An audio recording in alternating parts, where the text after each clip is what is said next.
నమస్తే, నేను మీ Gopi. Welcome back to our channel. ఈరోజు మన చూసేసరికి సీనియర్ జర్నలిస్ట్ భరద్వాజ గారు ఉన్నారు. సార్ నమస్తే. సార్ నమస్తే సార్, నిన్న వరంగల్లో సమూహ రచయితలపైన దాడి జరిగిందని కొన్ని వార్తలు వస్తున్నాయి. ఈ దాడికి కారణమైన వాళ్ళు ఏబీవీపీ వాళ్ళని కొన్ని వార్తలు అయితే వినిపిస్తున్నాయి. ఈ ఘటన ఎందుకు చేశారంటారు? ఆ దాడి ఎందుకు జరిగిందంటారు? ఏబీవీపీ వాళ్ళే చేశారు స్పష్టంగా. అంటే గతంలో బైరి నరేష్ మీద దాడి చేసినటువంటి వాళ్ళే దాదాపుగా వాళ్ళ గైడెన్స్లోనే నడిచింది నిన్నటి దాడి కూడా.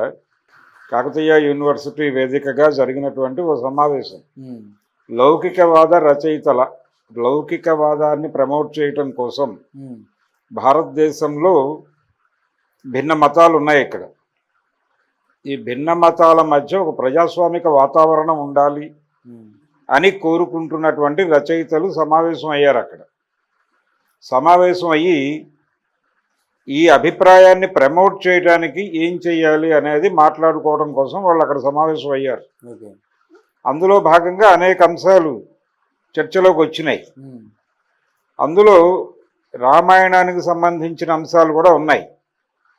ఇప్పుడు భారతదేశంలో జరుగుతోంది ఏమిటి? రాజ్యాంగాన్ని కూడా పక్కకి నెట్టేసి రామాయణం పేరుతో పాలన జరుగుతున్నట్టుగా నటిస్తున్నారు తప్ప నిజానికి రామాయణం కూడా కాదు అది. రాముడిని అడ్డం పెట్టుకుని వీళ్ళు ఏం చేయాలో అది చేస్తున్నారు. వ్యాపార రాజ్యం నడుపుతోంది భారతీయ జనతా పార్టీ. చాలా స్పష్టంగా సంఘ్ పరివారు, భారతీయ జనతా పార్టీ వీళ్ళ వ్యూహం ఏంటంటే ఎకనామిక్ లిబరలైజేషన్ తర్వాత, మార్కెట్ ఎకానమీ తర్వాత రాజకీయం వ్యాపారంగా మారింది అని అంటున్నారు. కానీ కాదు, రాజకీయ వ్యాపారం నడుస్తోంది. రాజకీయ వ్యాపారం విత్ మతం ఫేస్. ఇది బీజేపీ. దీన్నే ఫాసిజం అంటారు. అంటే ఒక మతం పేరుతో జనాల్ని కూటమిగా కట్టి, అంటే ఏకాత్మ అనే కార్యక్రమంతో మొదలైంది వీళ్ళ మొదటి అడుగే.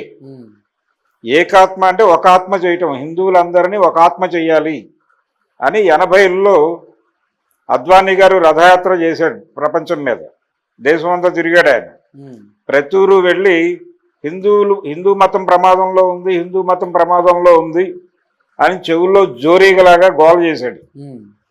నిజమేనేమో అనుకున్నారు నెమ్మదిగా. అంటే మనకు ఒక పాత సామెత ఉంది, ఏ విషయమైనా 10 సార్లు చెబితే అది నిజమని భ్రమ కలుగుతుంది.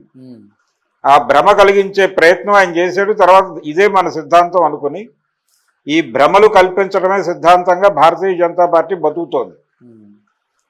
అది ఆ భ్రమలు కల్పించే క్రమంలో బాబరు రామాలయాన్ని కూల్చేశాడు. రాముడు పుట్టిన చోట ఆలయం ఉండేది, ఆలయాన్ని కూల్చేశాడు. అది అసలు బౌద్ధారామం.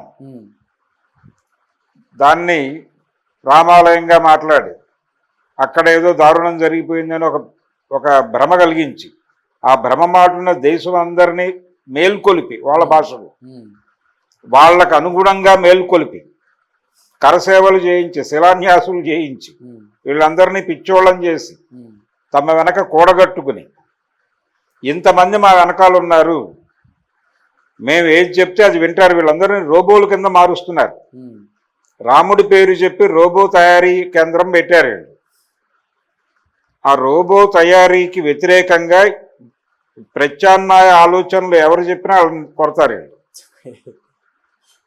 ఈ రోబోల తయారీ జరుగుతోంది అని ఎవడన్నా చెబితే రోబోలకు జ్ఞానం ఎక్కడొస్తుందో అనే ఉద్దేశంతో ఆల్టర్నేటివ్ జ్ఞానం ప్రమోట్ కాకూడదు ఈ దేశంలో, మనం చెప్పేది మాత్రమే జ్ఞానము అనేది వాళ్ళు బలంగా నమ్ముతున్నారు. ఆ ఆల్టర్నేటివ్ జ్ఞానాన్ని ఎవరన్నా మాట్లాడే ప్రయత్నం చేస్తే వాళ్ళని ఊరుకోవట్ల, అటాకే, కొట్టండి అనే ప్రోగ్రామే, కుదిరితే చంపేయండి అనేది కూడా వాళ్ళ ఉద్దేశం. కుదరకపోతే కొట్టండి, కొట్టి భయపెట్టండి. కొట్టి భయపెట్టిన తర్వాత కూడా అదే మాట్లాడుతుంటే ధర్మ పరిరక్షణార్థం చంపేయండి, ఏం పర్వాలేదు అనేదే సంఘ్ పరివార్ ప్రోగ్రాం. అందులో భాగంగానే వాళ్ళు నిన్న వరంగల్లో సమూహం మీద దాడి చేసిన వాళ్ళు చాలా స్పష్టంగా తాగొచ్చారు. రామరసం తాగొచ్చి ఉండొచ్చు వాళ్ళు. తలో 4 పెగ్గులు రామరసం తాగి అక్కడికి వచ్చి రాముడికి వ్యతిరేకంగా మాట్లాడతారా మీరు, రామాయణానికి వ్యతిరేకంగా మాట్లాడతారా అని చెప్పి అటాక్ చేశారు. అంటే ఇది యూనివర్సిటీలో జరగటం వాళ్ళని భయపెట్టింది.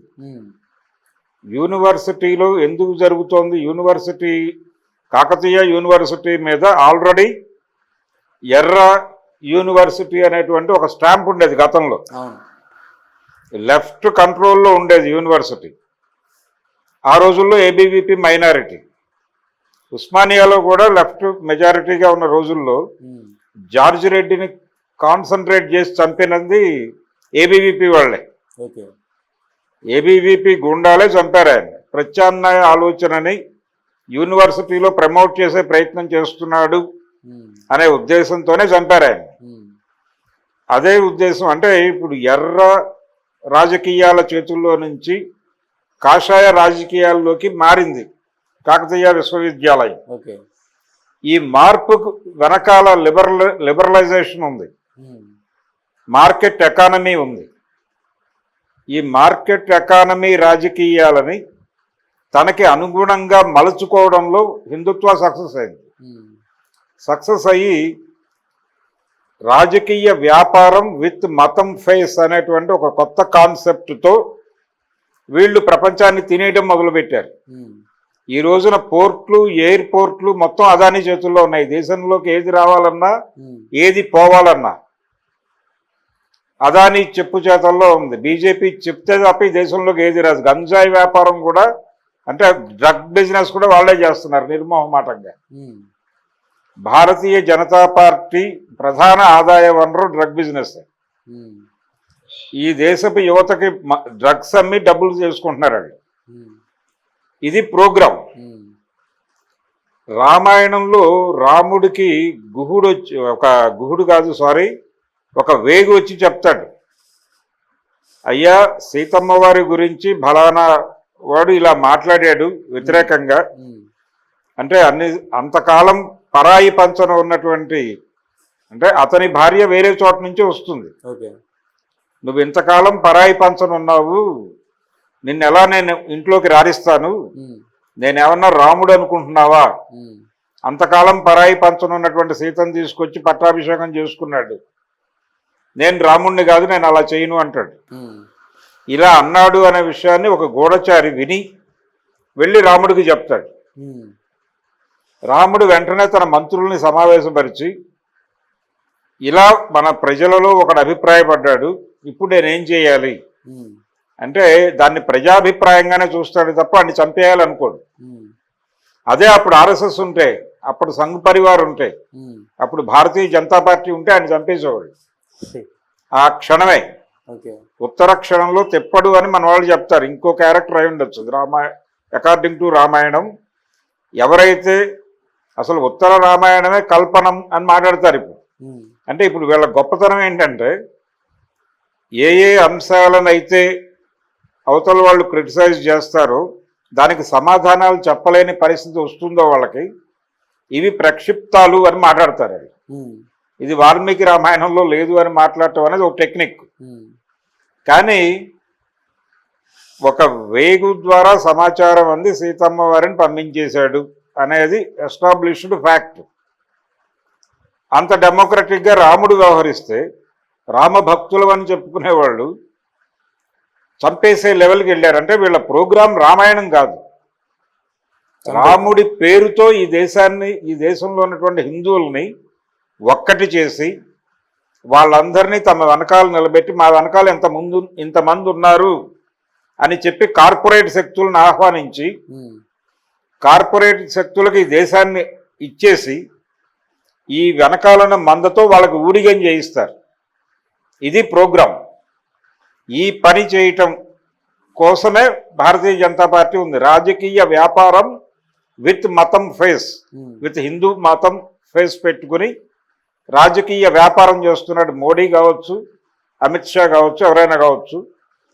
ఈ కార్యక్రమం క్షుణ్ణంగా తెలిసిన వాడు చంద్రబాబు నాయుడు. అందుకనే ఇప్పుడు ఆ కూటమిలో చేరాడు ఆయన. పవన్ కళ్యాణ్ వీళ్ళందరికీ తెలియని విషయం ఏం కాదు. ఇది రాజకీయ వ్యాపారం చేస్తున్నారు వాళ్ళు. రాజకీయ వ్యాపారాన్ని మతపు ముసుగులో చేస్తున్నారు. అందుకని ఈ ఎన్నికలలో కూడా భారతీయ జనతా పార్టీని గెలిపిస్తే ప్రజలు, నిజానికి రకరకాల వ్యతిరేకతలు ఉన్నాయి ప్రజల్లో భారతీయ జనతా పార్టీ పాలన మీద. అవును, వాళ్ళు చేసిన అభివృద్ధి ఏం లేదు ఈ 10 ఏళ్లలో, దోచుకు తినడం తప్ప, కార్పొరేట్లకి కట్టబెట్టడం తప్ప. వాళ్ళ హయాంలో వచ్చినన్ని కార్పొరేట్లకి కట్టబెట్టడం అనేది వీళ్ళ హయాంలో జరిగినంత ఎక్కువగా ఇంకెక్కడా జరగలేదు, ఇంకెప్పుడూ జరగలేదు. నిస్సిగ్గుగా ఈ దేశాన్ని, అంటే నెమ్మదిగా ఈ దేశాన్ని విదేశీ పెట్టుబడిదారుల చేతుల్లో, ప్రపంచ బ్యాంకు చేతుల్లోకి నెట్టేస్తున్నారు. అది నెట్టేసి పైగా వీళ్ళు తెల్లారలేస్తే దేశీయత అని మాట్లాడతారు, మనము మన దేశము అని మాట్లాడతారు. ఈ ముసుగులో వీళ్ళు దేశాన్ని అమ్మేస్తున్నారు. దేశాన్ని, దేశ సమగ్రతని, సార్వభౌమాధికారాన్ని మొత్తాన్ని కార్పొరేట్ శక్తులకి అమ్మేయటం ప్రోగ్రామ్గా భారతీయ జనతా పార్టీ ఒక డిజైన్ చేసుకుని నడిపిస్తున్నటువంటి రాజకీయం నడుస్తోంది ఇప్పుడు. ఇది ప్రపంచానికి తెలుసు. దీనివలన సఫర్ అవుతున్నటువంటి జనాలు ఉన్నారు. ఇప్పుడు నార్త్ ఇండియా నుంచి ఉపాధి అవకాశాలు లేక పొట్ల చేత పట్టుకుని ఎక్కడికి పడితే అక్కడికి వలసలు వెళ్తున్నారు. ఆ వలసల వలన ఇతర ప్రాంతాల్లో ప్రజలు సఫర్ అవుతున్నారు. ఇప్పుడు అక్కడి నుంచి వలస వచ్చిన వాళ్ళు ఇక్కడ తక్కువ కూలీకి పనిచేస్తున్నారు. నార్త్ నుంచి వలస వచ్చిన వాళ్ళు ఇక్కడ తక్కువ కూలీకి పనిచేస్తుంటే, ఇక్కడ 500 రోజు వేతనం ఉంటే వీడు 1000 రూపాయలు ఇవ్వండి మీకు ఎక్కువ డబ్బులు వస్తున్నాయి కదా అని అడిగితే, అక్కర్లేదు నేను తీసేస్తాను, బీహార్ వాడో, ఉత్తరప్రదేశ్ వాడో, మధ్యప్రదేశ్ వాడో ఉన్నాడు రెడీగా, 300కి చేస్తానంటున్నాడు, ఇదే పని అంటున్నారు సేట్లు. ఇది ఒక గందరగోళం నడుస్తోంది. ఈ ప్రెజర్, అంటే అక్కడి నుంచి వీళ్ళు పోనీ ఇక్కడికి తక్కువకి వచ్చి పనిచేస్తున్నారు ఓకే, కానీ పొట్ట చేత పట్టుకుని వస్తున్నామనే పెయిన్ ఉంది వాళ్ళకి. అందుకని నార్త్ ఇండియాలో భారతీయ జనతా పార్టీ అంటే ఒక కోపం ఉంది. రెండోది, ఇక్కడేమో కూలీ రేట్లు పడేస్తున్నారు వీళ్ళందరూ వచ్చి, దీనికి కారణం బీజేపీ అనేటువంటి కోపం ఉంది. ఈ కోపం కింది జనాల్లో ఉంది, కింది శ్రేణుల్లో చాలా బలంగా ఉంది అన్ని చోట్ల. ఇది ఒక గందరగోళం అయితే, పై స్థాయిలో ఈ దేశంలో వ్యాపారం మొత్తం కూడా రాజస్థాన్, గుజరాత్ వ్యాపారస్తుల చేతుల్లోకి వెళ్ళిపోయింది. Okay sir, thank you sir. Thank you.